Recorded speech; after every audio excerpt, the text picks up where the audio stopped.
Анжелика Көрман кызына акыркы үлгүдөгү жолтаны бас белек кылды. Ырчы Анжелика Инстаграмдагы баракчасы аркылуу көрмандар ар кандай белек печектерди тапшырып келет. Ал акыркы ирет Анжеликадан Infinity деген долбоору аркылуу акыркы үлгүдөгү жолтаны бас унаасынын көрмандарын ойнотту. Жыйынтыгында Infinity үлгүдөгү унааны 31 декабрда Нурзада Акылбек аттуу көрманы утуп алды. Ал эми 1 январь күнү Бишкек шаарындагы соода борборунун биринен Анжелика байгени ээсине тапшырды. Инстаграм аркылуу көптөгөн көрмандарыбызга билектерди ойнотуп, жакшы маанай тартуулап келебиз. Андан тышкары кайрымдуулук иштерин да жасайбыз. Бул Infinity унаасын ойнотууга 160тан ашуун киши демөөрчү болушту. Учурдан пайдаланып аларга жана бизге ишенген көрмандарыбызга ыраазычылык билдирем, деди Анжелика унаанын ачкычын утуш ээсине тапшырып жатып. Маалымат булак аргумент чекиткейжи.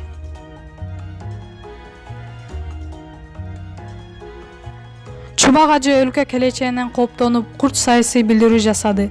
Белгилүү алым Чубак ажы Жалилов бийликтен пиар компаниясы начар жүрүп атканын, телерадиолорго наразы болгонун, ошондой эле президенттин кеңешчилери менен айлана тегерендегилердин ачуусунга алып, ичи чыкпаганын шаардана кылууда. Мамлекеттен айлык алып атышып, туура багыт бербегендердин тамагы арам экенин да кошумчалады. Элдин түндүк түштүккө бөлүнүп баратуусуна алдын ала иш аракеттерди жүргүзбөгөндөр үчүн да жаны кейди. Күйгөндөн айтам бир сабак дегендей, Чубак ажы бул саясий билдирүүсү менен түпкүлүгүндө президентке күйүп, өлкөнүн келечеги үчүн тынчсызданып отурат деп аргумент чекиткейчи жазып чыкты.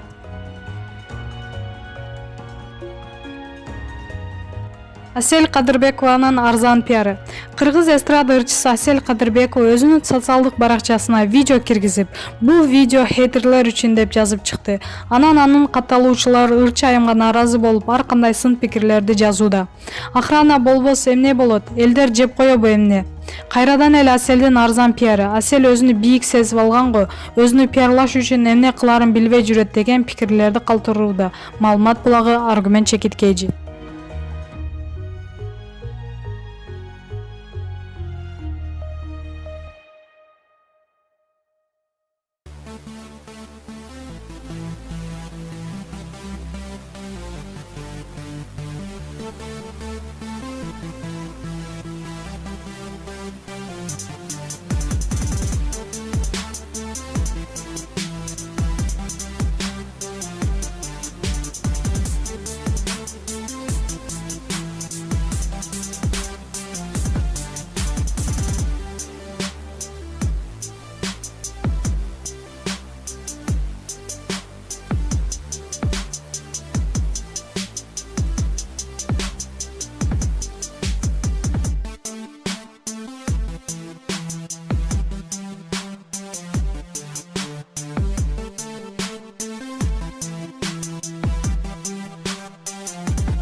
Өзүңүз сүйгөн спортчуга ставка коюп, акча утуп алыңыз. Жөнөкөй регистрацияны тандап, пополнить счетко кириңиз.